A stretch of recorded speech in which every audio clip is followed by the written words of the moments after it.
So, good evening. We are privileged to continue tonight in this very chapter of Perek Mem-Tes in general. Continue this important learning of Tanya, and we go on today where we left off last week, which is on page Ayin, in the original text.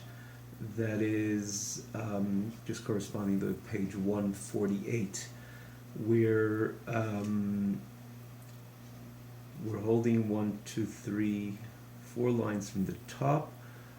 Yes, v'hine kasher yosim hamaskil eila advarim elum kadelibo mecha, when the intellect, understander, would put these words to the depth of his heart and the depth of his mind. So the what words are we talking about? So I believe this is the 4th or 5th class. The Alter Rebbe had a very unique message in this chapter 49. And to see the message, it's literally a click away. It's on this tanyaonline.com website, Tanya Online. I mention it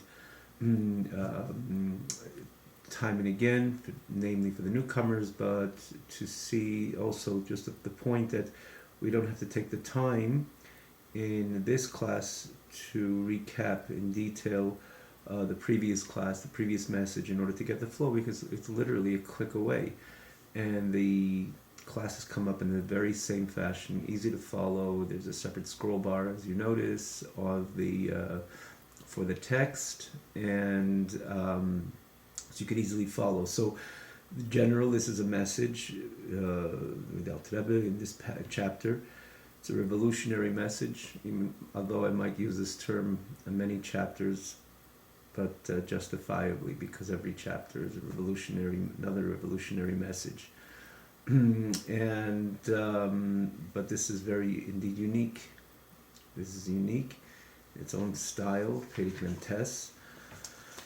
Again, I say this term in other chapters as well, but Mem-Tes is something which the Alter Rebbe says so clearly, how what Hashem really did for us, and to reach out to us. He condensed his great Eir. This is his default place, default comfort zone, and he contracted that very great light and created Olamus in general, worlds in general, whole evolution of Ishtalshalus, and then this creates this physical world, creates the human being, creates the Yid, and reaches out to him and brings him close to him, very close to him, gives the Yid the opportunity to unite with him in the most intimate expressions of unity, and that's why he did all that, just to reach out to the Yid.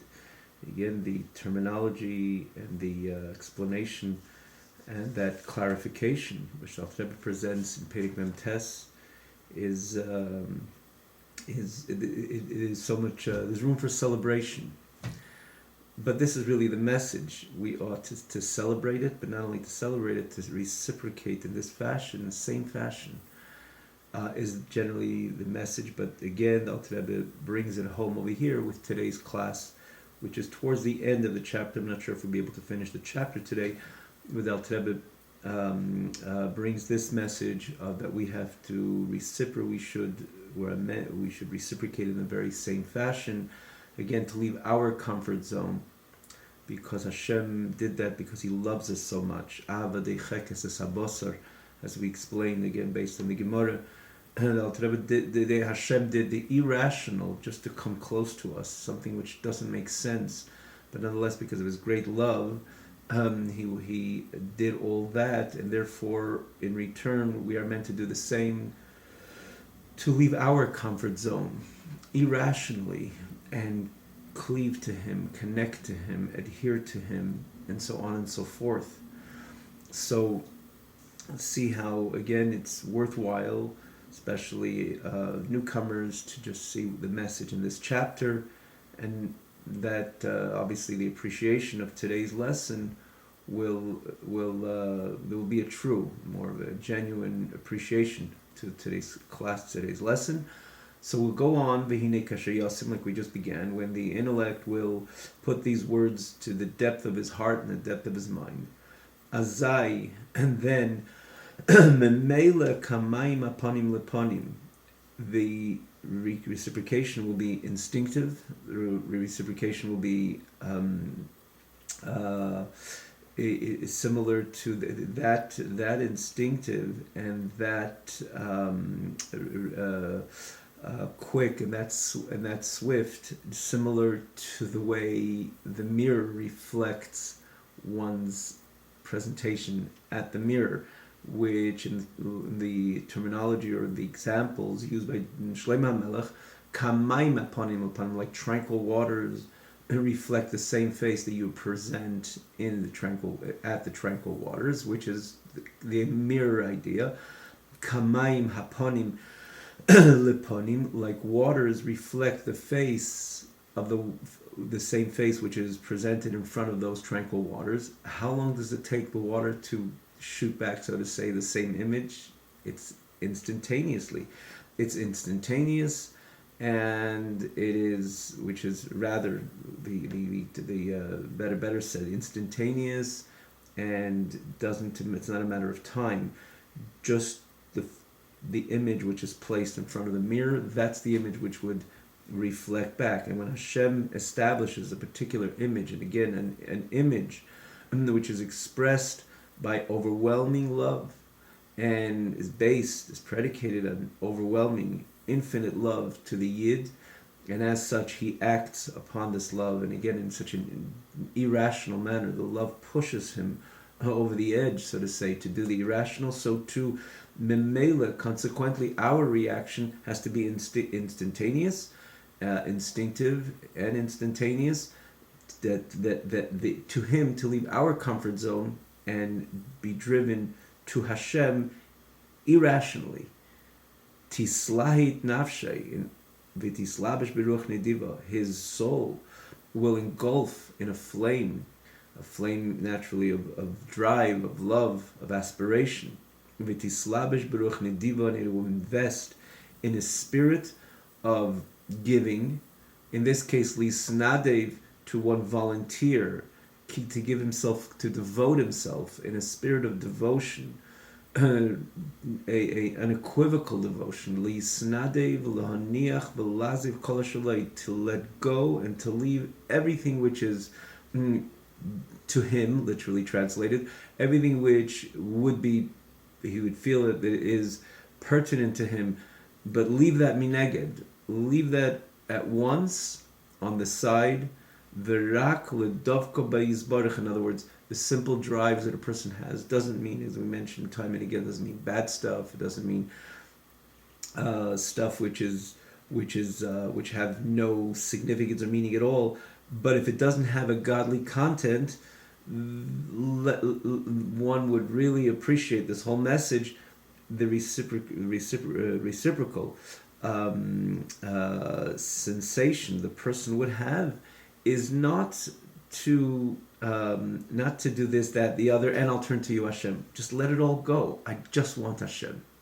It's like, for example, a child playing with toys and so on, and things which they like, and they're certainly not bad, and keeps him or her entertained, and all of a sudden they see a loved one they didn't see in a while, or they're waiting for that loved one to come home, and so on.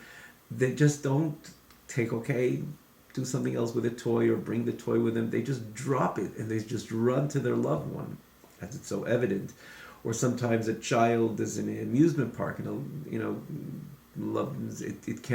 it's overwhelmed by all this entertainment and things which it believes, at least it would find the entertainment in this ride and that ride or whatever it is, and they turn around, they don't see the parent that brought him there. So the moment, and at that point they're not interested in anything, and the moment or they just see the parent, they just, especially after a while, I mean, it's not, this latter example is not accurate as the first, but it's the same idea though. But this is like the agonize of the fact that so when they see the parent, they're just not interested in anything. They just want the embrace of the parent. they're not even interested in going on these rides anymore because they realize there's something, what is really dear and precious to them, disproportionately precious. And any other thing is the embrace of their parent, their closeness to their parent. So the same thing over here, the Alter Rebbe says, not only just to devote oneself to Hashem would be the reciprocal expression in this context, but no, lahaniach, the laziv kosher, to leave everything behind, to drop everything, v'rak l'davka be'yizbarach, and solely to cleave and to adhere to Hashem, v'lichol ba'orei, and to be consumed in this light, and Hashem's light, b'dveiko chasheko v'chulu, which means with an adherence, a desire, a motivation, and he writes v'chulu, whatever, there's more expressions, not only more terminologies, but each terminology carries another type of expression in one's dveikis to HaKadosh Baruch Hu, his fervor, his passion to Hashem. And he goes on, to express himself in a way, in the most intimate way, which nishika means a kiss, and as an intimate way with Hashem, and to connect with Hashem spirit to spirit, which is again another manner of describing an intimate relationship. Like we said before, because he feels that this is what's coming from Hashem, and again is explained and articulated so eloquently, so precisely, and by the Alter Rebbe in this very chapter, what Hashem has done for us. And when we realize it, and he's doing it all the time, even before we start learning the Tanya. But when the Tanya explains us in this very chapter, in particular, what's really happening.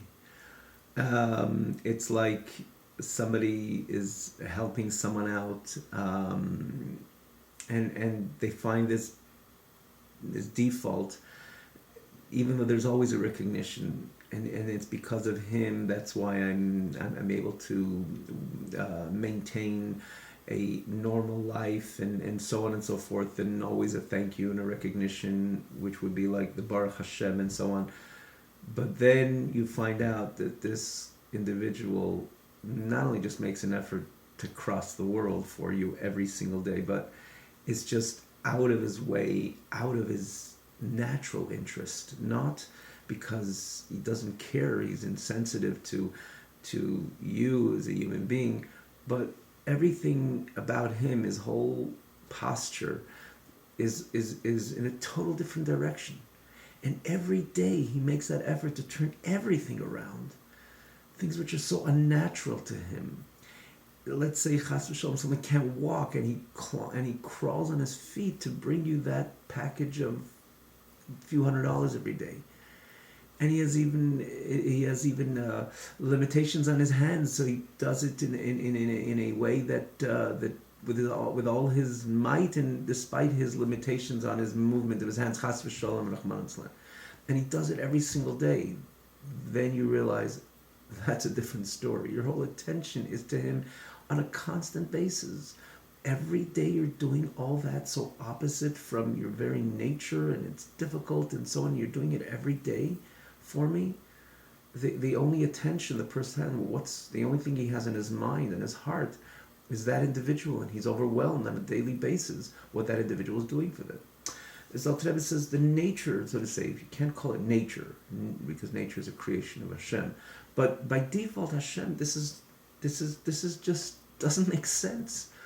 Hashem's default comfort is in the infinite, or in the spiritual. As he says, even the angels, by definition of what they are and what they stand for, their domain is a domain more comfortable for Hashem. Let's say, because Hashem is beyond. The angels are also creation, but at least it's a spiritual world. But beyond that, in the world of Atzilus, you don't have these malachim, these angels, which we speak about, which is usually, as it says in a number of places in Zohar and Chassidus, of Elam Abriya, Elam Yitzira, and so on, even Elam Asiya Ruchnis. But so even prior to that, that's where really Hashem's comfort zone is, in the state of infinity, because He's infinite. And why would He want to go away from there? But he works kaviyachal hard, let's call it, does everything which is defies in default, defies normalcy, if you will, which is meant to be the normal state of the Hashem's comfort zone, or the normity of Hashem, which is about infinite in infinite spirit, infinite spirited domain, and he goes against that, so to say, against that tide, and as the Alter Rebbe again in the previous chapters specifies in detail, this whole process, how Hashem contracts his great Eir, and again one contraction after another, and then he creates this physical world, the physical human, just to reach out to you as an individual. And so when we think about it, those terms, Alter Rebbe says, it's not enough Baruch Hashem and I'll put on tefillin and I'll learn some Torah or a lot of Torah and do. No, it's about completely leaving it all and being driven to Hashem. And in what way? I just want to be davik to Hashem, adhere to Hashem, cleave to Hashem with a chasheka, again, not robotically, but with a true sensation of passion, love, aspiration, to the extent of nishikin and izdapkus rucha berucha, and the most intimate level. Like we said before. But how is it done? What does that mean practically? So the Alter Rebbe goes down the first parsha of Shema, which he's really explaining over here, from Shema Yisrael Hashem, from the Birchas Kriya Shema, which he explained again why they're called Birchas Kriya Shema, the build up to Shema, and then the Shema Yisrael Hashem Elokeinu Hashem Echad. And Ve'ohavta, again, are appreciating this dynamic and then loving HaKadosh Baruch Hu. But how do you express that love? So then the pasuk itself goes further. How is that there, that izdapkos, that connection of spirit to spirit? In other words, that intimate connection. This is where the pasuk continues and says, it's about learning Torah, because learning Torah is an expression of intimacy with HaKadosh Baruch Hu, like the Alter Rebbe writes it. Like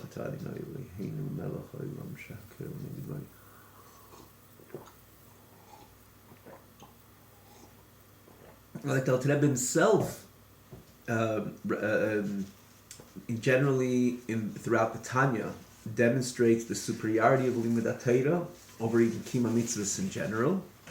Starting from Hay, the 20, and then the 23rd chapter, 37th, but in the 45th chapter, Alter Rebbe says, truly, Torah is an expression of the Yid's learning Torah, rather, is an expression of the Yid's intimacy with Hashem. As you can see it also, click away, as it's explained, in the 45th chapter, towards the end, maybe the second to the last, or the very last class, you could always see it corresponding the actual text. So this is the way, this is what the pasuk itself saying, V'ahavta, you're loving HaKadosh Baruch Hu b'chol levavcha, with all your heart, with all your soul, with all your might, and leaving everything behind and wanting to cleave to Hashem. But how do you do that? Learn Torah. V'dibarta bom. As the Gemara says, there's the halachic interpretation, or the way the halacha appreciates Torah. The Gemara, and again brought in halacha, is telling us what the Torah means with the words v'dibarta bom. Not only there's a simple halacha that v'dibarta bom, our talk should be solely in limud Torah and not on any other stuff. Doesn't mean that I can't ask somebody directions or something. We don't do that today anymore. But it's not a good example, right? But any other, obviously that I have to use for technical reasons. Someone has to use a speech, and he has to ask for something, and a speech is something we use all the time. But that's just stuff that we do just to move on.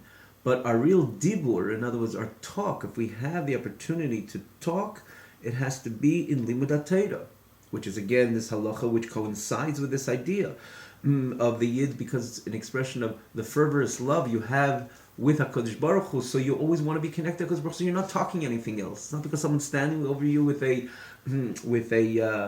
with a strap, as they used to say, and say learn Torah. It's you want to cleave to HaKadosh Baruch Hu, so consequently, which is again the pnimius of this halacha. V'dibar tabam. What else are you talking? Obviously, you're talking Torah.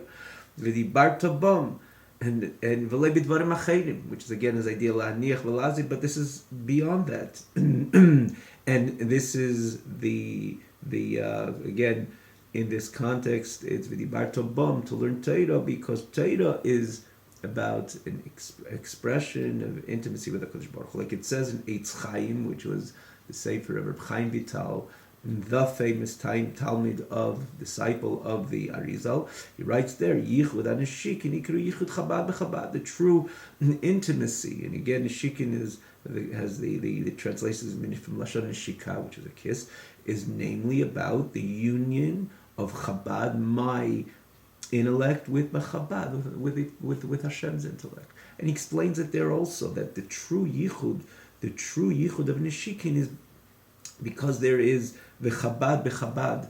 As he explains there, again, it's expressed also in the physical, in the context of physical intimacy. It's because there is a appreciation of one Chabad and to another, and to another, an understanding, a commonality between two entities, two parties. In this case, it's Hashem's Chachmo Bina. And this is what he's getting at there in the Eitz Chaim, that it's Hashem's Chachmo Bina. And we put our Chachmo Bina into Hashem's Chachmo Bina Das. Hashem's wisdom, that is the Torah. So the true union of Chabad b'Chabad, that's an expression of true intimacy. In this case, intimacy with HaKadosh Baruch Hu. V'hu iyun Torah. And it's about deeply understanding Torah. And we know, someone who learns a little bit Torah understands that in every daf Gemara you could learn it one way. One way means to say on the surface. Have a generally understanding, even though, as it's noted, that those who learn Torah, sometimes we could believe that we're learning or understanding, but, if we're only honest with ourselves, sometimes we say, yes, we learned a lot of Gemara, let's say, or a Daf Gemara, not necessarily we understood really what's going on, but we're talking about someone who does understand, and sometimes you have someone who's typhus right away, the depth, but there's learning, and then you learn it again, and then you see something new came to your mind, or to your understanding and appreciation of that very daf because you learned it again, and then you learn it again, or you learn it with Rashi, and Rashi is standard naturally, and Taisvus should be standard, but you learn every Taisvus, and then you understand where Taisvus is getting at, and you look at the Mar Mekaimas, the places where Taisvus brings and Rashi brings, when you learn it thoroughly, you realize that something new is happening. There's a new iyun, there's a new appreciation, there's a new depth to that very Torah. And I'm not talking about other levels like, Pshat, Remez, Drush, Seid, what does it hint, what is it a secret of, what other level or what kind of drasha do you find in these words of Gemara? We're talking about even the simple understanding of the Gemara. There's the iyun, and the deeper you go, the more the delight, if you will, or the more the appreciation of the matter. And then you go into the mefarshim, the commentaries on this very Gemara. You learn Amar Shah, you learn Amar Shal, then you learn the Rishonim and Achreinim and the Rashba and the Ritva and the Shita Mekuba, and you learn more and more. You start understanding this idea of Torah so differently, which is again what is really happening is you're creeping deeper and yet deeper and yet deeper into this very matter, and the deeper you go, the deeper the connection. And depth is associated with intimacy, as we can only appreciate. It's about a deep connection, right? Chochma bina das. Das is about depth. It's not just knowing, it's a deep knowledge, which is again synonymous, which is with the idea of an intimate connection, an intimate relationship. And when you learn a Gemara, for example, the idea not just, okay, I understand what the Gemara says, you realize there's no word, which generally we're meant to know. There's no word in Torah that is superfluous, is extra. If that word is there, it has a meaning. As long as like the Goy Sabach, where it says that maybe then you could doubt it. But if not, it's there, and it's there to stay. And you have to figure out the connection, and you put your mind to it, you realize there's something transpiring over here. And then you realize, oh, now you got it. It's a different light opens up. But what you did is you crept deeper into those very light. And the deeper you go, what is the Torah you're learning? This is God's wisdom. So you're putting your mind to God's wisdom, be iyun, not just on the surface, which is on the surface is also a type of iyun, but deeper and yet deeper and yet deeper, which many times is expressed in a Rashi and a Taisvis. Yeah, you get what Rashi is saying. He's probably just trying to say, and no, if you find a line or two in Rashi or a half a line you don't understand, there's no one telling you that it's extra, you got to realize there's a connecting point over here. And you put your mind to it, you're me'ayin, and then obviously the understanding will come to mind and the light turns on. And what's happening is, the reason why is because you're me'ayin, you put your mind deeper and yet deeper. Again, depth has association, understanding with a deep connection, and in this case with HaKadosh Baruch Hu, intimacy with HaKadosh Baruch Hu. V'hapeh, and the mouth. What is this mouth over here? What does it mean by peh? We know that in Torah, part of the mitzvah of learning Torah is to utter the words of Torah. The Gemara says, "Eiruvin v'dibarta bom chaim heim lemetzi'eim bepeh." It's about uttering, verbalizing the words of Torah. It's part of the mitzvah of Torah, for that matter, and we are meant to know it. I don't want to go off over here. It doesn't mean that you're always using your mouth when you learn Torah. When someone listens to a shir, he's not learning Torah, and he says, "No, I can't go to the shir because I can't. I'm not going to talk when the Maggid shir is talking, nor I know what he's saying, so I can't even follow. I know. In other words, no, I know what he's going to say. Rather, I get the idea, but I cannot follow verbally with his words, understandably. So I'm not learning the Torah. No, there's times that a person learns Torah in a way that he doesn't talk. He doesn't utter the words. He doesn't verbalize the Torah that he's learning. And we shouldn't believe that there's a deficiency, because that's part of the deficiency in his learning Torah, because if that's the time that he has to hear a shir, that's part of an expression of the iyun Torah.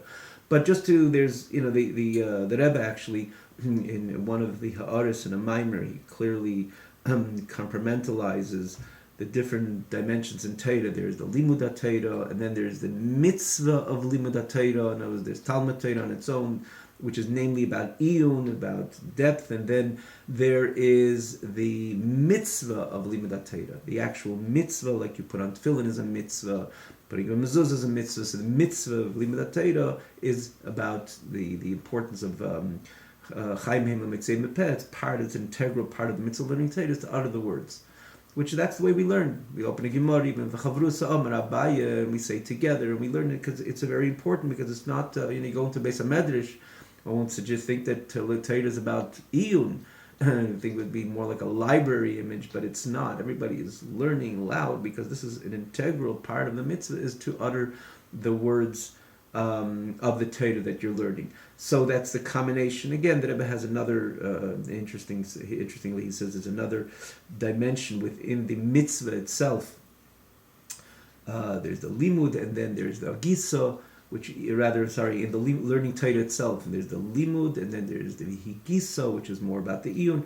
But one thing is clear, that Torah, the mitzvah of the optimal way of learning Torah is learning, understanding, and uttering the words that you learn. So it says, "V'hapeh hu meitzi haruach v'giluyav v'b'chinas gilui v'b'chinas hadivrei b'divrei Torah," and it's bringing out that spirit in a state of revelation, in a state of manifestation, and in other words, that very spirit of depth and intimacy with the words of Torah, ultimately with Hashem, you bring it out that it should be manifest and be revealed, which is, again, this is the reason for the component of Dibur in Torah.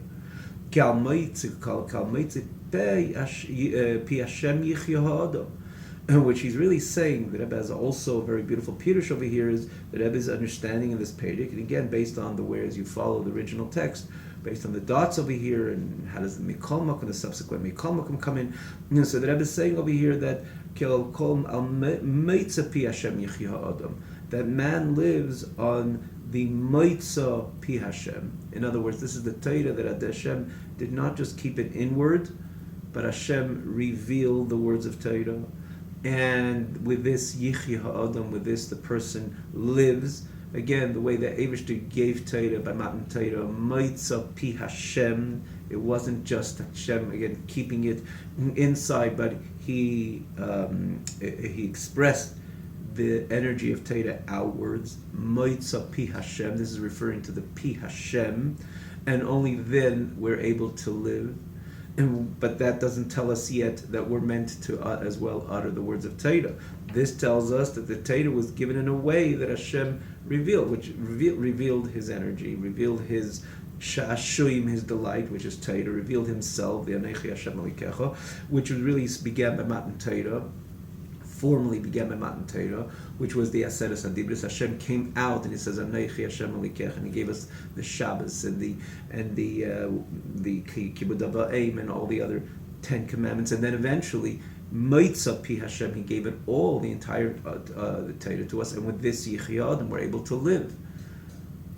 Which Torah is about life. As the Alter Rebbe has it in the fifth chapter, explaining how Torah is Yichya v'Yiskayim is a famous Alter Rebbe expression there. I believe it's the fifth chapter. In the fifth chapter, and then Mikol Mokum, but that itself doesn't tell us that we're supposed to utter the words of Torah, because we could live by appreciating the message of Torah. The Alter Rebbe says Mikol Mokum, nonetheless, Lo Yotzei Dechevasa Behir Be'in Levade.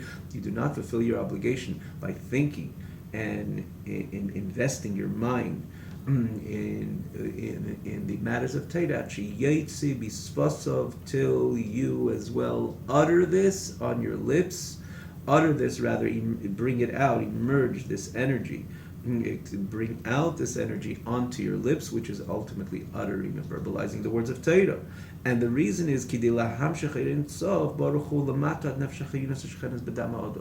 because if you'll keep it inside, there's a great delight and there's a great connection, and again a total expression of intimacy with HaKadosh Baruch Hu. But nonetheless, the whole purpose, we stand back and we say, what's the whole purpose of all of creation? Is HaKadosh Baruch Hu wanted a dira b'tachtenim, He wanted everything to be manifest, the oneness of HaKadosh Baruch Hu, that unity with HaKadosh Baruch Hu, which is again ultimately expressing that total oneness of HaKadosh Baruch Hu. The echad should be in the entire world. Everything should demonstrate that Hashem Echad. That's why Echad is Aleph, Ches, Daled, which is the Aleph being manifest in the seven heavens and earth, as the Gemara says, in the four corners of the world. And in this case, starting microcosmically from my own world, if I keep it inside, so again, I'm defying the purpose of what Hashem created, or I'm not aligning myself, I'm not doing that which Hashem wanted, that everything should be manifest and expressed to the outside world, starting from with my own outside world, or the outside world of my own, which is about my nefesh chayunis, my vitalizing soul, known as the nefesh bahamis as well, which is invested in the blood of man, which mishava bin devdemim tzamei chai, which the blood itself is created from the inanimate and the vegetation, and from which is again the fruits and vegetables I eat, midayim, the water I drink, and then chai, which is the meat that I eat, or the chicken that I eat, the fish that I eat. That is the which creates which establishes the flow of blood. The nefesh chayuni is the animal souls we mentioned again in the very first chapter of Tanya. Also a click away to see it there. The Alter Rebbe elaborates on the nefesh chayuni. Says in essence, this is the nefesh which invests in the blood, which is, that's why it's called chayunis, because the dam is that conducive material, so to say, which connects with the nefesh to vitalize the person. That's why the nefesh bahamis is called nefesh chayunis as well. So when I talk the words of Torah, I draw it into my nefesh bahamis. In other words, this is an expression, the ability, the fact that I'm able to talk is because Baruch Hashem, I'm a healthy person, and the health comes from the daimim tzemeach, from the fact that I keep it, that I eat and I drink. So when I speak, I'm elevating, sublimating the very nefesh bahamis. And as if I keep it within myself, obviously there's some nefesh bahamis working there also, because a person who's not alive cannot even appreciate that, even intellectually, the matters of Torah, even inwardly. But nonetheless, you can't compare it to the energy. In other words, that overt energy which is manifest of the person's function as a human being when he talks, or when he walks, or when he expresses himself again b'maisa in action. all that is a total expression of the nefesh chayunis, of the nefesh ma'amis, the soul which is which vitalizes the body, and it grows and it becomes more and more healthy, or it maintains its health from the very Daimim Tzemeach Chai, which is again the Olam Hazeh, matters of Olam Hazeh, this very physical world, which brings life and health to the person, again from the water he drinks and the vegetation and the fruits and vegetables that he consumes, and the fish or the meat or the chicken, whatever he eats, because then he elevates, sublimates all that to HaKadosh Baruch Hu. That's the purpose, and that comes to expression when the person talks. In other words, not only intellectualizes, which is also, again, because you're alive, and you're alive because for the same reasons. But where do you see the koich of the nefesh bahamis? Is when the person is actively involved in something, not only passively thinking, appreciating something intellectually is more of a passive expression. Also somewhat active, but it's passive. Where is there an overt activeness? Is when you're talking, you're doing, and so on and so forth. In the context of learning Torah, it's the talking which is again the active expression, which is a symbol of the nefesh chayunis, of the animal soul, or the vitalizing soul coming to a state of expression. And where is the this nefesh chayunis? Where is it getting its? Where is it where is it connecting to? In order to give the person his health, his life, his health with the blood. And the blood is coming from the health of the blood, the flow of the blood, and the health of the blood is from matters and materials of Elam Hazard, this physical world. So when I talk Torah, what I'm doing is I'm drawing that oneness, that intimacy with HaKadosh Baruch Hu, which is again that oneness of HaKadosh Baruch Hu, the Chabad of HaKadosh Baruch Hu, the way the Eibishter is B'chvei Ve'atzmei, in which I connected to, that core Eibishter, that Achdus Hashem, that Hashem Echad, that I connected to. Yichud Chabad B'Chabad, I just don't let it on high, just on a lofty plane, but I draw it down through words. I bring it to Piv, Gilui, revelation, and state of manifestation. And what I gain is that I'm drawing it downwards into Elam Hazeh, into, again, synonymous or living Hashem's covet of Nisav HaKadosh Baruch Hu Lizlei Dira B'Tachteinim, that nothing just remains inside, but it comes to expression, to a state of revelation, to a state of manifestation. But more so, the activeness of talking is also sublimating the animal soul, the nefesh chayunis, which is receiving its energy from this Daimim Tzemeach Chai. So consequently, I'm elevating, I'm sublimating everything to Hashem via my words of Torah, by verbalizing the words of Torah. Kidei lahalis kulan Hashem, to elevate them all to Hashem, in kol ha'olam kulei, with the entire world, v'cholon b'yichudei v'ereis barich, and to unite them, and they are consumed into the oneness, into the light of HaKadosh Baruch Hu. Asher yoyir la'oretz v'ladorim, which Hashem will shine to the land, and those are inhabitants of the land, b'chinas gilui, in a revealed manner, which is the promise of la'asid lovei, when everything will come into full fruition, v'nigla kved Hashem, and the honor of Hashem will be totally manifest, totally revealed, v'ro kol basar, and even the flesh will be able to see the energy of Hashem. They will be able to see Hashem himself. I will just mention over here that although we're holding towards the very end of the chapter, but nonetheless, we probably won't be able to finish it today, so we'll leave it at that. Not a bad ending. Niglo kved Hashem, Hashem's honor will be revealed. V'ro kol basar. And again, what he's getting at over here is that the basar, the very physicality of Elam, it's not only the malachim will see God, or the more and more the godly reality, or our neshamis, the godly soul, will appreciate more and more godliness. No, it doesn't say that as the promise of La'asid Lavi. La'asid Lavi, it's about V'ro Kol Hashem's overall desire of Dira B'Tachteinim, a dwelling place in the very, very physical world, will come to full state of fruition, full state of expression, full state of manifestation.